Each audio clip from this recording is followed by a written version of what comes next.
Big problem in the Russian army. Ukrainian army is going after targets. Hello, the Pioneer viewers. We continue to tell you about the Russia-Ukraine war. As we approach the second year of the war, the fighting is still as exciting and intense as the early days. As the problems of the war come to the fore, the real problems are also emerging. The moral and motivation of military units must be constantly high. The physical and the psychological conditions of the fighting troops must be in a good condition. The states must control every stage of the war processes. They must do whatever it takes to keep the morale of the military personnel high. This is the only way to sustain the war for a long time and achieve successes at the front. Soldiers need to have a high level of faith and perform at their best under all circumstances. At this point, the offensive and defensive motivations of the soldiers can also come into play. In the aftermath of the Russian invasion of Ukraine, a frequent theme was the surrender of the Russian soldiers. From the first days of the war, soldiers in the Russian army were surrendering, abandoning the front line and fleeing the war. When the number of deserters in the Russian army increased, the Moscow administration decided to establish barrier units. The barrier units killed the soldiers who deserted from the front.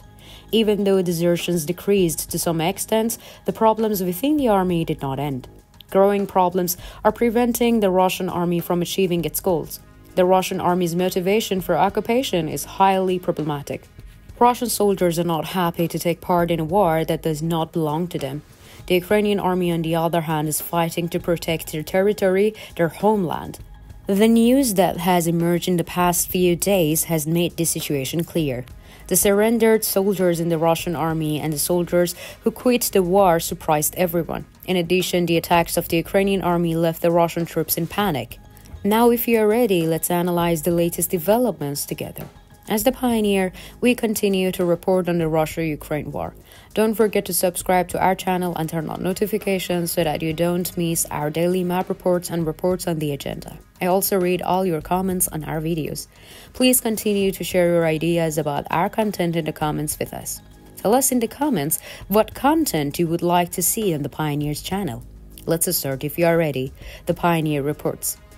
In recent days, as the second anniversary of the war approached, reports emerged that the Russian soldiers had surrendered or abandoned the front. A published report gives striking information about the rate of the soldiers fleeing from the front. Following the report, a Ukrainian military spokesperson claimed that more than 100 Russian soldiers surrendered near the embattled town of Avdiivka last month due to the drop in the morale and harsh cold weather conditions. Colonel Alexander Shtupun, spokesman for Ukraine's Tavria forces groups, claimed earlier this week that a full detachment, about 14 Russian soldiers, had recently fled the battlefield. Shtupun said about 40 occupying Russian soldiers left their trenches and tried to flee towards Crimea while the weapons remained. A whole detachment of the Russian army left the battlefield. There were reports of the intensive operations to catch them, but no trace of the fleeing units was found.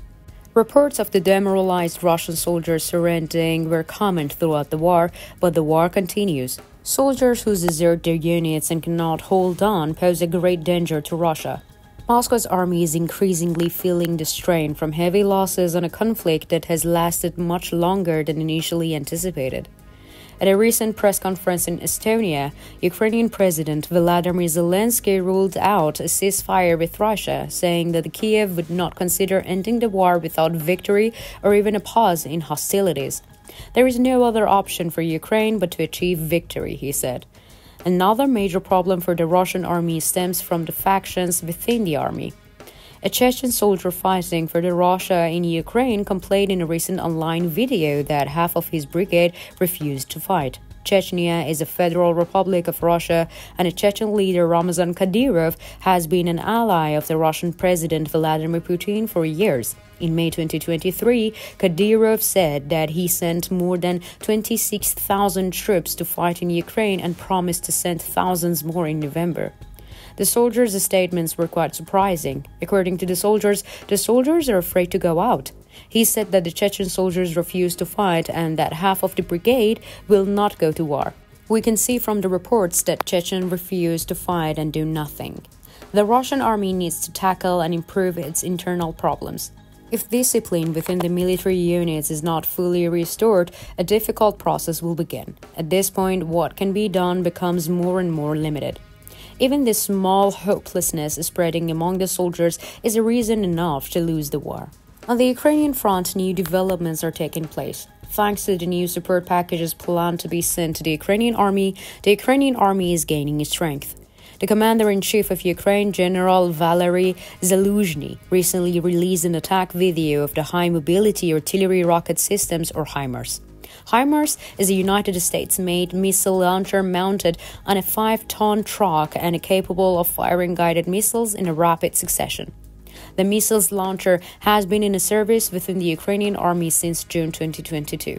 The HIMARS rocket artillery system effectively destroys enemy equipments and manpower along the entire front line. As soon as the enemy target appears, crews spend just a few minutes to load and move into the firing position, Zaluzhny said, demonstrating the combat discipline of Ukrainian troops. The Ukrainian army had recently released a video showing its forces using a HIMARS launcher to destroy a Russian TOS-1A Blazing Sun rocket system. In a social media post, the Ukrainian Special Operations Forces glorified the Ukrainian military with the caption, "HIMARS time is always the best time." The United States has provided Kiev with 39 HIMARSes in various military aid packages, and the Ukrainian officials have consistently praised the impact of the HIMARSes in the fight against the Russian invasion. The Ukrainian army is actively using missile troops and missile technology in combat. The Russian army, which wants to compensate for its war losses and increase its gains, is unable to achieve its goals. As the Ukrainian army's combat successes grow, so does the self-confidence of the Ukraine supporters. In this process, which reveals the psychological dimension of the war, the strong wins. The Russian army is composed of soldiers without psychological motivation. Therefore, its chances against the Ukrainian army are very low. On the other hand, the soldiers in the Ukrainian army will fight until their last breath because they are protecting their own country. How do you evaluate the attacks of the Ukrainian army? What do you think about the problems of the soldiers in the Russian army? To what extent do you think the need for the motivation of military units affect their combat power? What do you think about the HIMARS systems? What do you think about the motivation of the Ukrainian army? We care about your opinion. Please share it with us.